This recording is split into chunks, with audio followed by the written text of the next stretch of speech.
before I introduce our guest of honour. I'm not sure if you're aware, but this week is NAIDOC week. And NAIDOC stands for National Aborigines and Islanders Day Observance Committee. Now, I've said previously from up here that Australia has much unfinished business with its Indigenous peoples. And I realise that there are quite a few people here who are visitors to Australia and might be a little bit mystified about some of our relationships with our Indigenous peoples. The NAIDOC week actually arose from a national day of mourning. And not mourning as in when we get up, but mourning when we're very, very sad. The first day of mourning was a culmination of years of work by the Australian Aborigines League and the Aborigines Progressive Association. And this was actually a time when Aborigines weren't citizens of Australia. The Australian Aborigines League persuaded many churches to declare the Sunday before Australia Day as Aboriginal Sunday. Now, for those who are not familiar with our national holidays, Australia Day is actually in January, so Aboriginal Sunday used to be back in January. Aboriginal Sunday was to be a day of prayer and to serve as a reminder for the unjust treatment of Indigenous peoples. And the first Aboriginal Sunday was in 1940 during the Second World War and continued until 1955 when it moved to the first Sunday in July, which is where we are now, ladies and gentlemen. In 1957, with support and cooperation of the federal and state governments, churches and major Indigenous organisations, a National Aborigines Day Observance Committee was formed, which continues this day as NAIDOC. So tonight, although it's Wednesday, we remember the unjust treatment of the Indigenous people of this country. And I'd like to use my position to exhort all of us who are here present to seek to remedy the ills of the past, especially those related to our Indigenous peoples here in Australia. And if you're comfortable, I'd like to invite you to join me in a prayer written by the Anglican Aboriginal Archbishop of Australia, Arthur Malcolm, in response to an apology made publicly in 1988 by the then Anglican Primate, Archbishop John Greenrod. And that was the bicentenary of the first Christian service in Australia. So if you're comfortable, please join me while I pray briefly. Dear God, you have forgiven us our sins. Please enable us to forgive each other. Lord Jesus, bring healing and reconciliation to this nation and make us people who will walk and live together in lasting acceptance and respect for each other. In Jesus' name and for his sake. Amen. Thank you. I'd now like to introduce our guest of honour this evening. Professor Cheryl Jones is the Dean of Medicine and Health here at the University of New South Wales in Sydney. She's also an honorary paediatric infectious diseases physician with the Sydney Children's Hospital Network. She's a life member of the Australian Society for Infectious Diseases and a fellow of the Australian Academy of Health and Medical Sciences, as well as the Royal Society of New South Wales. Prior to coming to UNSW, she held senior executive positions at the Universities of Sydney and Melbourne. She is the director of the Australian Medical Council, the Australian Academy of Health and Medical Sciences, the Victor Chang Cardiac Research Institute, Neuroscience Australia, the Children's Cancer Institute, the Black Dog Institute, and Sayedic Clinical Research. She has held senior leadership roles in multiple Australian government statutory and technical advisory authorities, professional societies, and international research societies and non-government organisations, including the World Health Organization.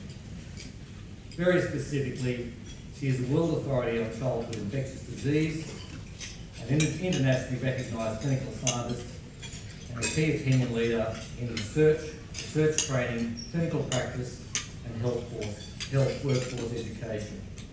Her research in emerging infections of the brain and childhood infections has changed global policy and practice. In the midst of her many, many commitments and responsibilities, we're very grateful and honoured that she's been willing to share the evening and her perspectives with us tonight. Please join me in welcoming Professor Cheryl Jones.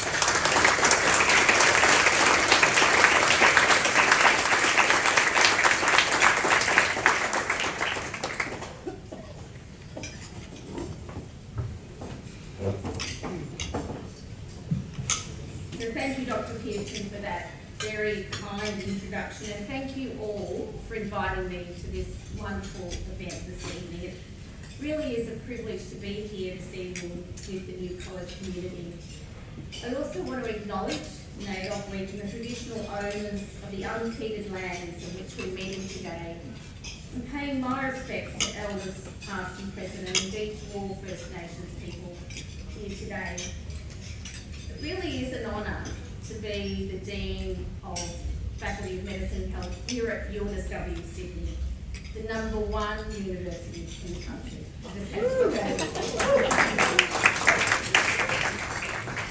The story I wanted to talk to you about tonight is my clinical role for over 30 years, and you can do the math, as a childhood infectious diseases specialist. And in particular, I wanted to talk to you about misinformation, disinformation, vaccines, and important infectious diseases like human immunodeficiency virus, issues that I'm passionate about. So I'm going to take you back with a story. It's one I've made up that reflects many of my clinical consultations about a little girl named Lisa. Lisa was 3 years old. She was admitted to hospital after suffering a seizure. The diagnosis was measles encephalitis, a devastating complication where the measles virus infects the brain and causes inflammation.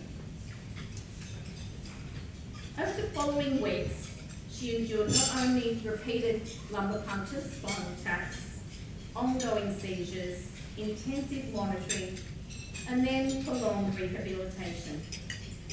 But what her parents remember the most wasn't simply the medical procedures. It was the fear. It was the fear that this beautiful daughter would never walk normally again. The fear that she might never speak normally again. The fear that the child that they had kissed goodbye only a few days earlier might never truly come home. Now, fortunately, Lisa survived measles, but many children do not, and others, like Lisa, are left with permanent neurological disability. So why did I begin my story tonight about Lisa? And that's because many people today, including clinicians, have never seen measles or some other infectious diseases that have been prevented by vaccinations. In fact, our vaccination programs have been so successful that an entire generation has grown up without witnessing the diseases they prevent. Success, paradoxically, has made us vulnerable. When we no longer see disease, we begin to question the need for prevention. The World Health Organization describes our current environment as an infodemic, an overabundance of information, both accurate and false, that makes it increasingly difficult for people to identify trustworthy sources. And that's where you come in a bit later. So this evening I wanted to explore how misinformation and disinformation are affecting one of the most important public health mechanisms, vaccination, and indeed some previously lethal infectious diseases, HIV, and why trust has become one of our most important public health resources, and what each of us can do to protect that. So let me tell you a little bit about the challenge. Before we can address the problem, we need to understand the language I'm using. So what I mean by misinformation is false or inaccurate information shared without the intention to deceive.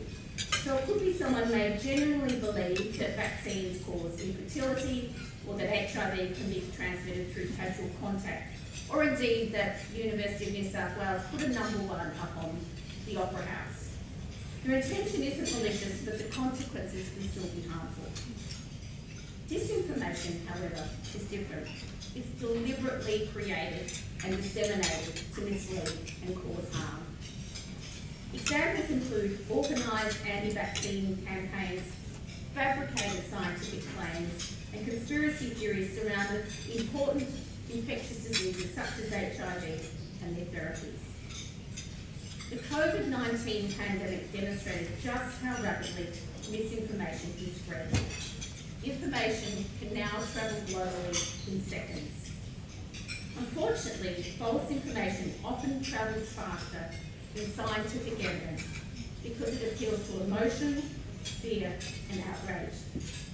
And as scientists, educators, health professionals, we are not always the best communicators, and we don't make our research accessible and meaningful. So why does misinformation spread? Misinformation succeeds because it appeals to basic human psychology. When people are frightened or uncertain, they naturally seek certainty. We are all susceptible also to confirmation bias. What I mean by that is we tend to accept information that confirms what we already believe. But trust also matters. Sadly, we're seeing an erosion in trust of organisations and institutions such as this one. And indeed, it's been said, when confidence in institutions declines, people increasingly turn to friends, influencers, and online communities for guidance. Digital platforms further amplify the problem, and AI algorithms reward engagement rather than accuracy. Emotionally charged content is promoted. Echo chambers reinforce existing beliefs, and influencers can acquire greater credibility than experts, including clinicians, academics, and scientists. In short, technology has fundamentally changed the way trust is built. So let me tell you a little bit more about vaccines, how our success has created new challenges. And perhaps no better example illustrates misinformation than vaccines. Many people will remember the fraudulent 1998 publication published in the prestigious journal The Lancet that falsely linked the measles, mumps, rubella MMR vaccine with autism. Although the paper was retracted decades later, and its author, Andrew Wakefield, struck off from the medical register for serious professional misconduct, that damage and fallout continues even today. The myths have simply evolved. For example, the myths are that vaccines contain tracking devices, natural immunity is always preferable, or that childhood vaccination overwhelms the immune system. None of these claims are supported by evidence, yet repetition creates familiarity, and familiarity can create belief. The consequences are becoming increasingly visible. Throughout the COVID-19 pandemic, I served on the Australian Technical Advisory Group for Immunisation at TARGI, and there we did considerable work to increase vaccination rates. In the last 2 years, Australia has seen declining vaccination rates, the worst ever seen in the last decade. And because of that, we are seeing resurgence of measles and other vaccine-preventable diseases, including diphtheria, loss of our immunity as a community, what we call herd immunity. We see hospitalisations that should never have occurred, deaths that were entirely preventable, and importantly, what I see, families whose lives are being shattered. So Lisa's story reminds us that measles isn't a benign childhood illness. Behind every statistic is family. Behind every percentage is a child. I'm going to switch to another story, which is about human immunodeficiency virus, HIV. A different virus, but the same problem. Many of these same patterns of misinformation and disinformation are seen with HIV, and persistent myths continue to circulate that HIV spreads through casual contact, that affects only particular groups, and that HIV diagnosis is inevitably fatal, or that antiretroviral therapy is ineffective or dangerous. Nothing could be further than the truth. Indeed, UNSW's own Kirby Institute, now celebrating its 40th year, has become a leader not only in recognising how to prevent and treat and diagnose HIV, but to get those advances through to very under-resourced communities. Modern treatment has transformed HIV into a manageable chronic condition. People receiving effective therapy can enjoy near normal life expectancy. Yet misinformation is delaying testing. It discourages treatment it increases stigma and reduces uptake of highly effective prevention strategies such as the PrEP program. And importantly, these harms disproportionately affect already marginalised communities, further widening health inequities. Trust, once lost, is difficult to restore. So during the COVID-19 pandemic, the Centres for Disease Control in the United States became the focus of intense public debate and political polarisation, and this continues to this day.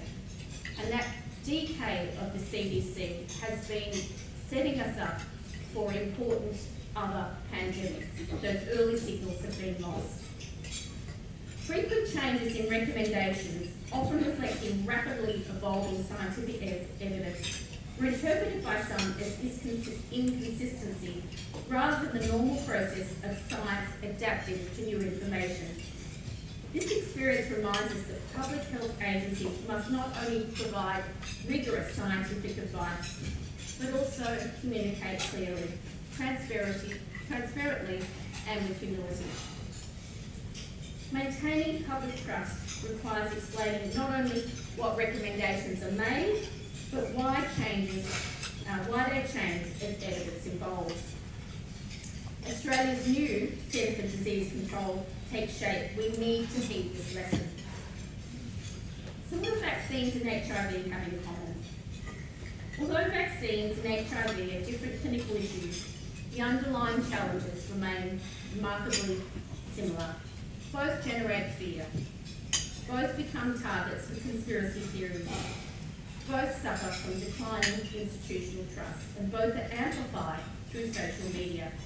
Both involve scientific concepts that can be difficult to explain simply. Ultimately, neither challenge is really about the science alone. They're about relationships, communication, credibility, and trust.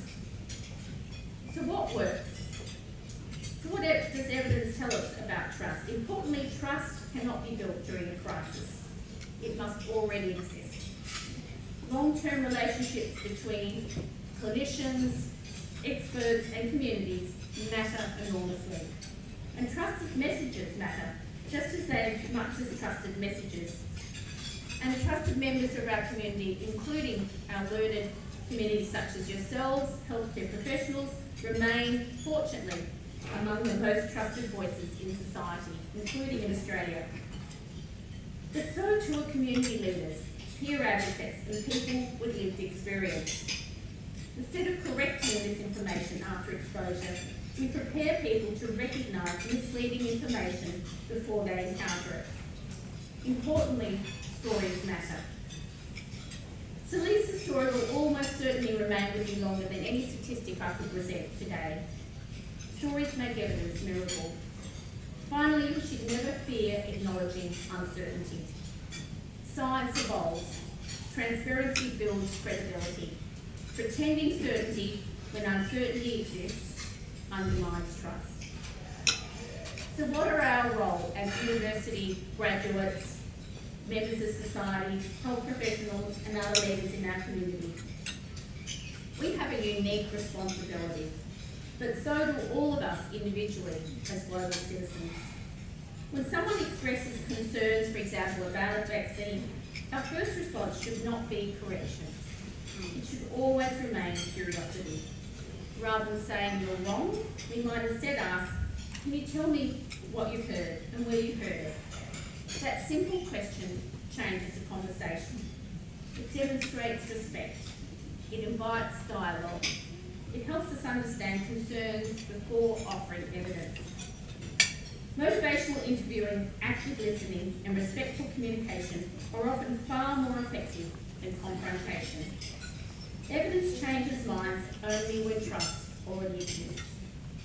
So looking forward, looking ahead, the challenge will only become more complex, and as many of you are at the forefront of discussion and debate, either as academics in training yourself across many fields, researchers, business leaders, other community members, parents and family members, we have to remember that artificial intelligence can now generate convincing misinformation at an unprecedented scale and pace. Deepfakes blur the distinction between reality and fabrication. And polarisation continues to increase, but there are reasons for optimism. Digital literacy is improving. Community partnerships are strengthening. Healthcare organisations are becoming more proactive in monitoring misinformation. And we are learning that protecting trust is just as important as developing new technologies. Our conversation tonight is part of this dialogue. So I'd like to finish where I began, with Lisa. And when I hear someone describe measles as just a mild childhood illness, I think of her, and also the many children and families who've suffered unnecessarily. I remember frightened parents sitting beside a hospital bed. I remember weeks of uncertainty. I remember families wondering whether life would ever return to normal. Vaccines prevented millions of tragedies like Lisa's disability. Modern HIV treatment has transformed countless lives across the globe. Neither achievement happened by accident. Both were built on decades of science, public investment, and critically, public trust. Our challenge today is not simply to produce better evidence, it's to project confidence in the evidence we already have. Because misinformation spreads quickly, and trust is built slowly. Once trust is lost, it's extraordinarily difficult to regain. If we are to protect the health of future generations, we must become not only good scientists, good academics, clinicians and citizens, but also trusted communicators. Thank you again for the opportunity to speak to you tonight.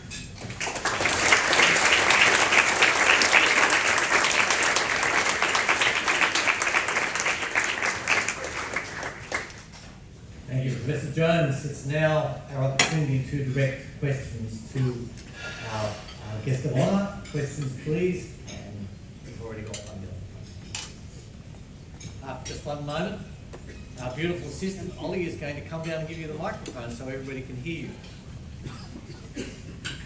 You are beautiful, aren't you, Ollie?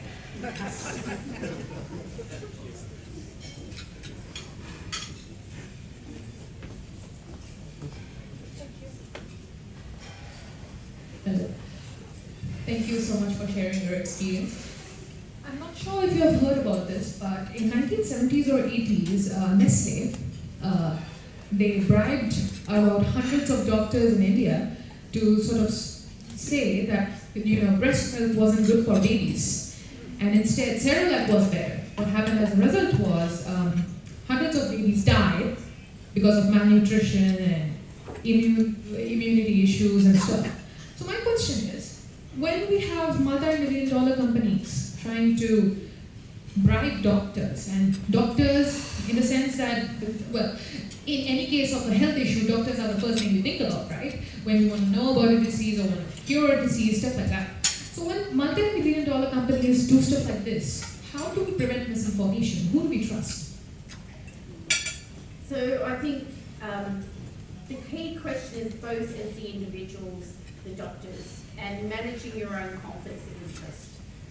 We need to be, first and foremost, very clear about when we take information from money and to recognise, for example, companies such as these, they're not buying you books or some gifts they pretend to give you. They're buying your name and your brand, and we must protect that. And that is true no matter what we do. Fortunately, these days, there is more scrutiny. We have to declare our conflicts, and that can be searched as well. But in days gone by, there were many who did not provide the best clinical advice or other advice, non-clinical, based on the fact that they weren't managing conflicts of interest, and that's led to harm. We're going to go next door to Next Sarah. door. I guess when you talked about the importance of maintaining and keeping that trust, otherwise when it's broken it's difficult to actually regain. What do you think is the driving principle that builds that trust from the get-go? Or is it something that gradually gets built? I'm very aware that there are many different contexts and many different understandings of trust.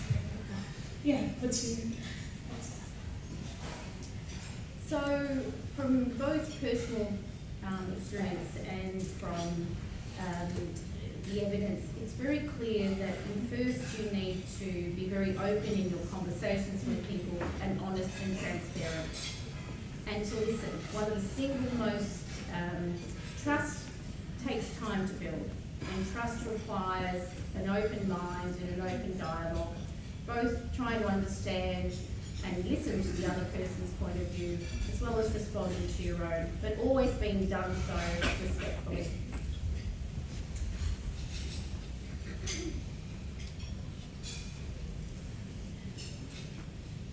With Liam over the far side, Okay.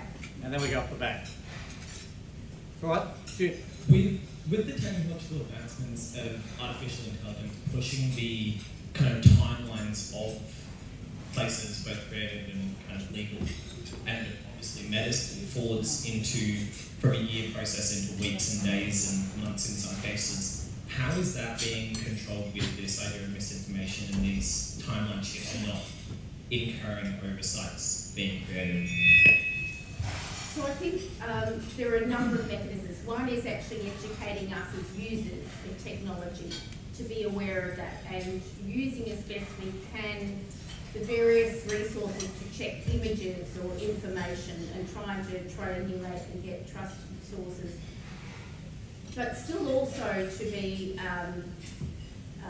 ensuring that we have policies and regulatory authorities to protect us.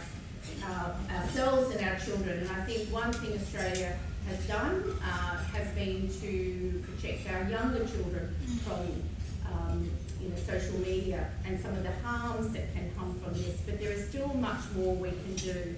And I think when you look at investments, again by companies and big tech, really it's actually ourselves as citizens holding not only our governments but all our institutions to account for how we are responding and protecting some of that misinformation.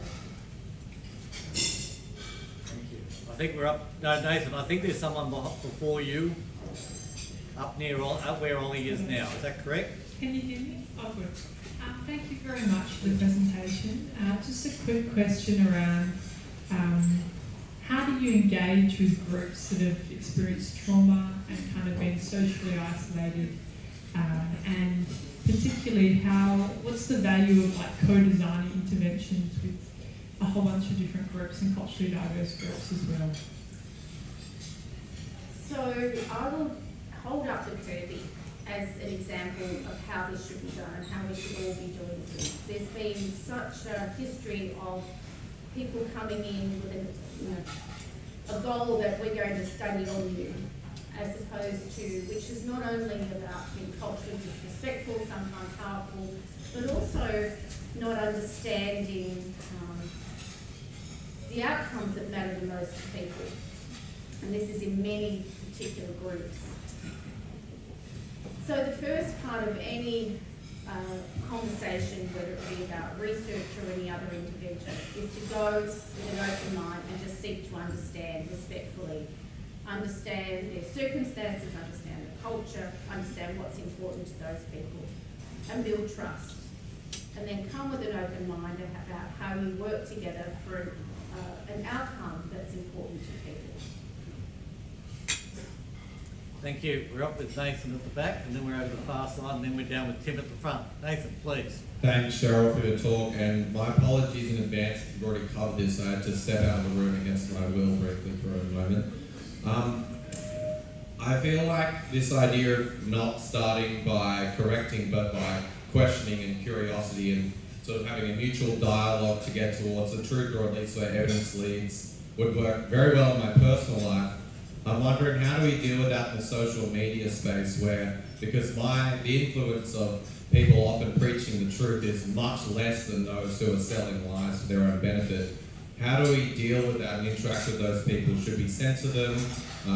How does that work? So again, I think it depends on at a large level, it's about policy and regulation as well. So these big industries need to be held accountable for their algorithms, for their social media. And we can see, I think just recently we saw, I think it was in the UK, where it was Twitter, I think the Twitter executives had to be held accountable for some of the harms that are happening. A lot of this technology has been released without the guardrails being put against it. All we can do as a community is to lobby and inform our regulators, authorities and policy makers to hold people to account. And that can be very difficult when there is incredible financial power to induce that misinformation. I am very proud that we're in Australia. Some of the world first changes we have made, whether they're effective and whether they're the right actions remains to be seen. But the very fact, and I'm talking obviously again about the policies to somehow try and introduce social media for younger people, younger Australians. The very fact that we are attempting to stand up and do that, I think is really powerful.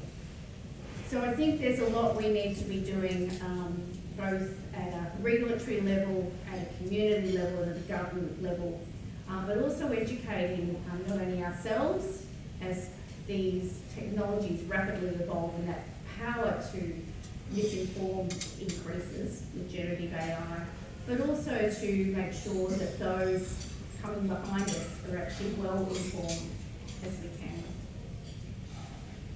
Thank you. I think we're over the far side. Please. Yes, thank you.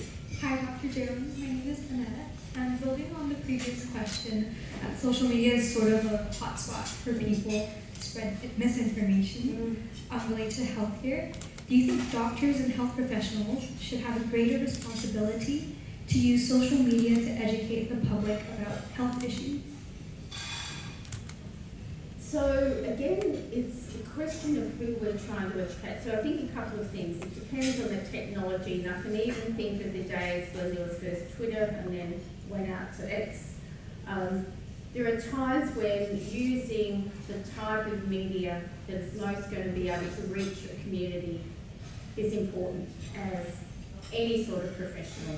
But we also need to be putting the guardrails against that and understanding there are many members of our community that don't access some of those technologies. So how do we reach those communities and the community groups? And here is really where I think we need to think, who are our other trusted members of our community? And I can think of some of the work I was involved with during the COVID-19 pandemic and reaching some members of community through community leaders about, the roles of COVID vaccinations and some other prevention mechanisms.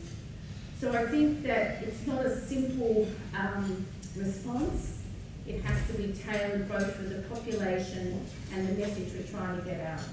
But I think we've got to be using and aware of what those technologies are.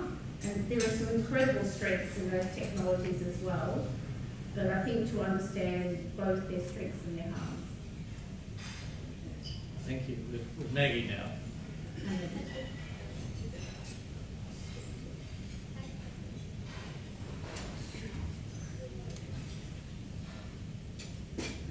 Our beautiful assistant will assist.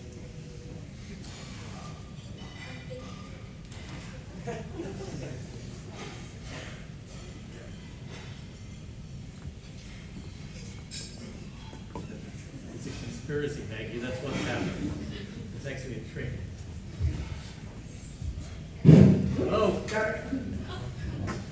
Much for your time tonight.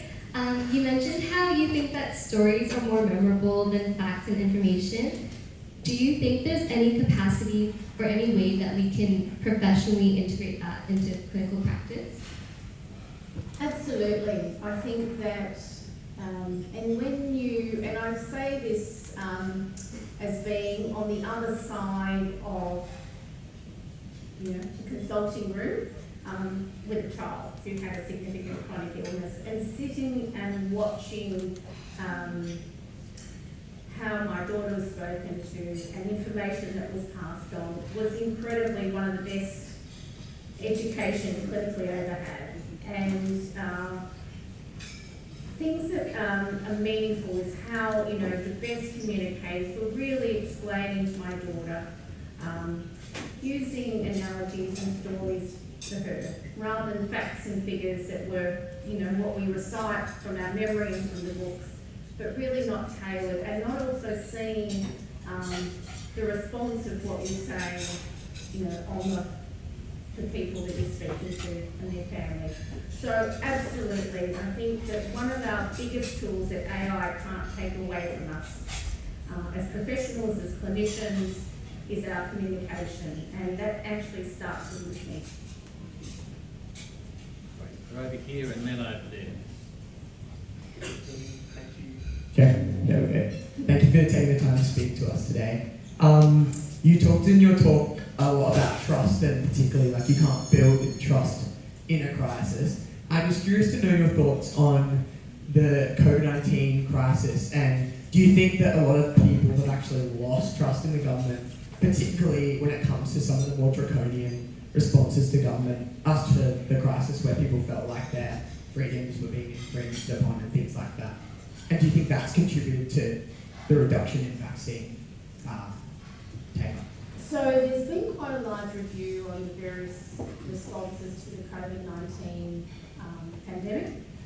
I think that there was a period, and you can see this through different measures, where trust, and Australians are actually a country made up of many different people, are a very trusting community that actually adopts public health measures very easily, crossing roads, seatbelts, you know, smoking, etc. So you can see that a lot of those interventions were taken up well. I think where there was, and this is where communication is critical, where there were differences between states and measures, I think that's when people in different states, particularly Victoria, were experiencing significant limitations or interventions that were different to other states, and those sort of differences can lead to mistrust. I think there is awareness about childhood vaccination. I think the effects psychologically, socially of the COVID-19 pandemic has been significant, and this is one of those effects, and that's where again it comes to us as a community to rebuild that trust and information. Sadly, we are getting evidence of that loss of vaccination being eroded. And I get emails from people, you know, whose children have been affected by vaccine preventable diseases, then wanting to help advocate for that role.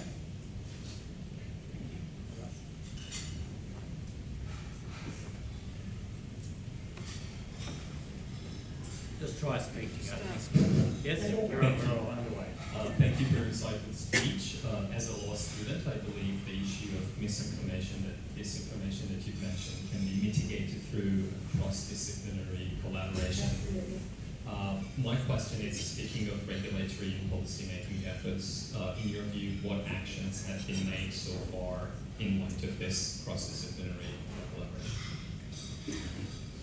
So, again, I am thinking of some of the great work here at UNSW. There's incredible work that's been done not only by the AI Institute and by Law and Justice in this regard. So we're very lucky to come from an institution that understand, you know, thinks deeply not only about the use of AI and good, but also the guardrails we need to put about it.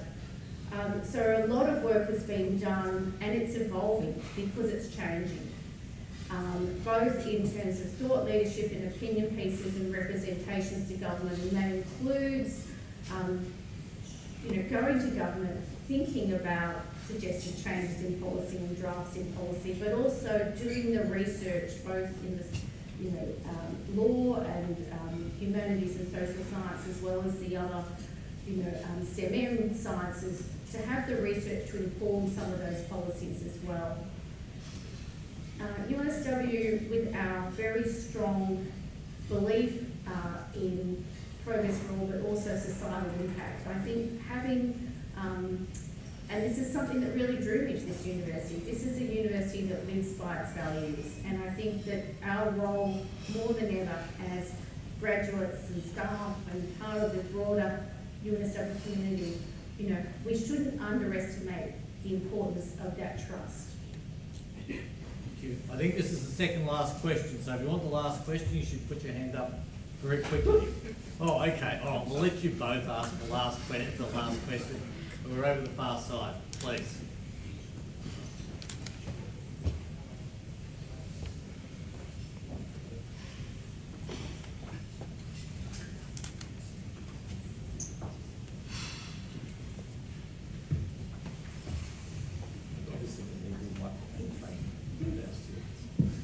Hello. Okay.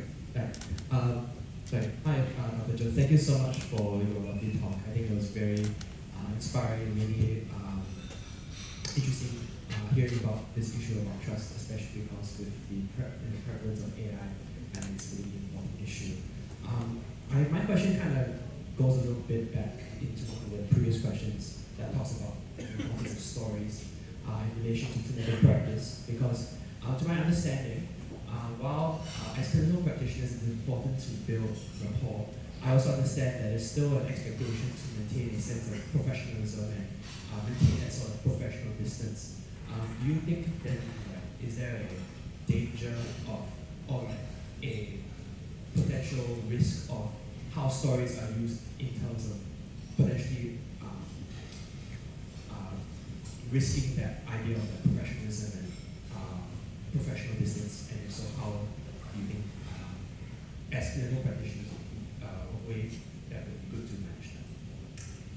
So actually I don't. I think that, you know, we can maintain our professionalism, maintain our required professional boundaries, but still be vulnerable, and still that vulnerability is not only, as I said earlier, being really honest about what we know and don't know, you know, and I think that, but we're also very good at sourcing that information, and, you know, so putting ourselves, presenting we're always the expert and always someone who has the answers, I think actually builds mistrust these days. I think you can very carefully listen and then communicate and then play back what you've heard, you know, to the people that you're talking about. So you actually, because often we don't actually hear what they're trying to really say. And actually also to really look in the full sense of listening, you know, to their body language and the other messages they're saying. And even when people come with repeat visits. So I actually think that being a genuine, you know, vulnerable, flawed individual and coming in with maintaining our professional boundaries is one of the most important skills that AI can't take away from us.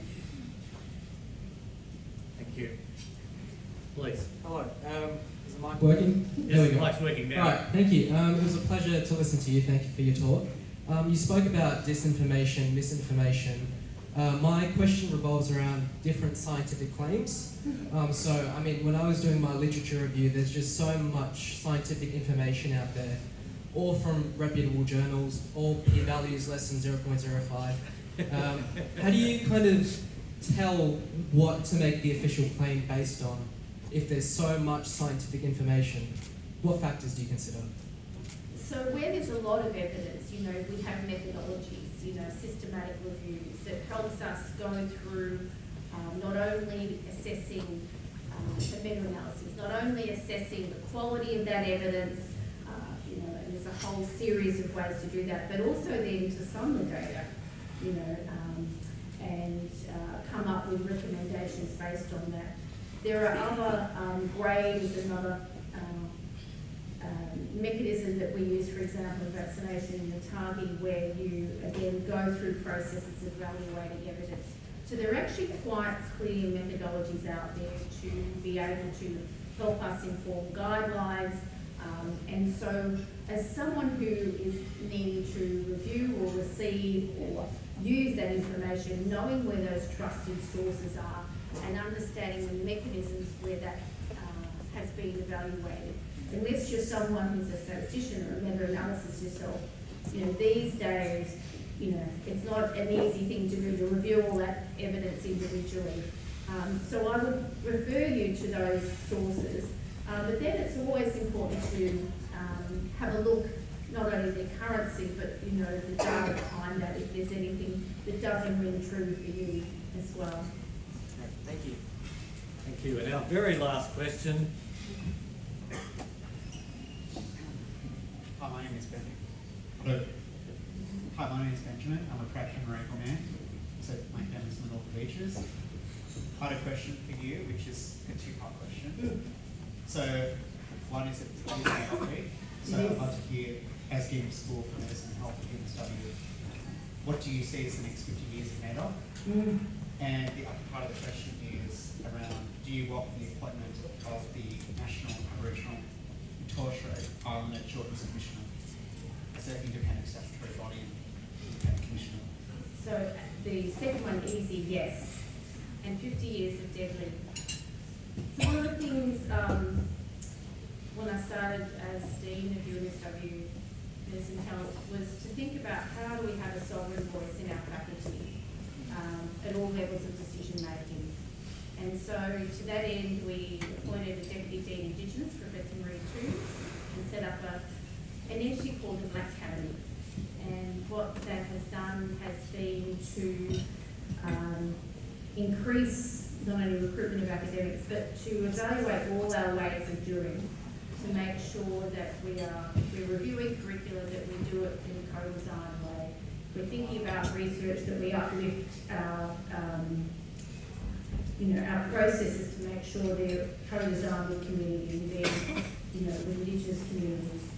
But then also expect of ourselves as staff members or students to be thinking, how do we increase not only our cultural competency with courageous conversations and non-Indigenous people, our allyship, and actually set expectations around that. We're all on a journey and we've got a lot to do in fighting anti-racism. So as far as 50 years of deadly goes, we've got a lot to do. We need truth-telling, we need a treaty. I've learned a lot from being on the Australian Medical Council, which reset Australian standards. So all we continue to do is work with everyone to improve not only making this the preferred place for people to work and study, but also where we really are making a difference. And that includes the work that our Deputy Vice Chancellor Indigenous, Leanne Holt, is doing with micro-treating and conversations with mob, which will take a long time. But also thinking, where can we work with communities to make a difference in their health and outcomes in the broader sense of it. Thank you very much.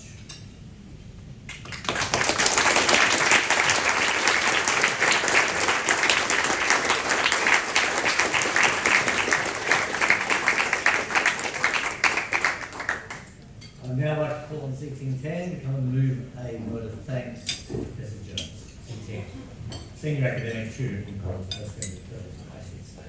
Thank you, 1610.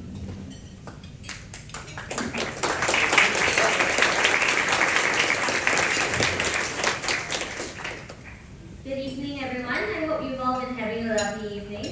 On behalf of the college community and everyone present tonight, it is my pleasure and my honor to be giving this vote of thanks to Professor Cheryl Jones. So as a medical student and a patient with lived experience myself, thank you for sharing Lisa's story as well as your own story as a parent, reminding us the heart of medicine. The heart of medicine is still the patients and their families that we care for, and that stays even as the dynamic landscape of medicine continues to evolve. From the rest of the college community as well, your message tonight resonates as you reflect on how the evolution and abundance of information affects our careers as well, and how we are to navigate this landscape, and also considering the interpersonal relations as we navigate this landscape with trust, humility, and respect. So please join me in thanking Prof Cheryl Jones once again.